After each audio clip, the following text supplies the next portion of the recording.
El servici d'atenció a les cites en els centres de salut continua donant molt que parlar, tot després que la Conselleria de Sanitat anunciarà la contractació d'unes 200 persones per atendre les cites telefòniques i la cosa no és que no acabi de funcionar, sinó que no dona el resultat esperat per a l'atenció dels pacients. Vaig a comentar-vos el meu cas d'esta setmana passada com un exemple del que he dit anteriorment.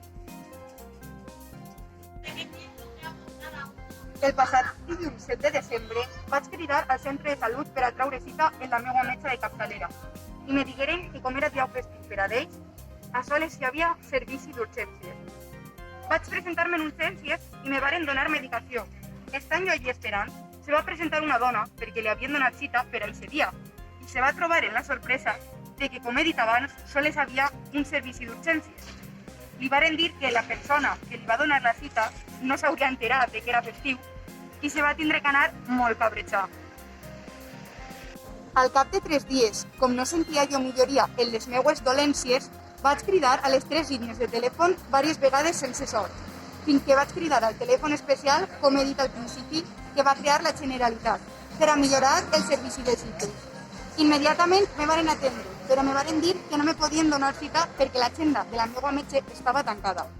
Des de l'APP tampoc podien perquè esta no funcionava aquest dia ni a 3 dies abans. Però la meva reflexió, a part de lo que he contat, és com pot ser que un dia normal per a tots, com va ser el 7 de desembre, per als comerços, l'indústria, les escoles, siga festiu en tot el que està passant per el Covid? Si és perquè ja estava ficat en el calendari com a festiu, la Conselleria no podria haver canviat o haver algo fet al respecte, sobretot perquè és un servici de salut? Si són funcionaris els mestres de les escoles que sí treballaren, ja que va ser un dia normal, estos també són funcionaris. En fi, que la cosa en els pròxims dies de Nadal tornarà a repetir-se este cas, sobretot perquè si com els anys anteriors, a més, no obriran per les vesprades, tal com també passa en falles, els mesos d'estiu, etc. Des de Sumant per Torrent sempre ens hem implicat en aquest tema de no fer uns servicis mínims a part dels d'urgències, en les vesprades, que no s'obrin, i també en reclamar més personal per atendre les cites prèvies per telèfon.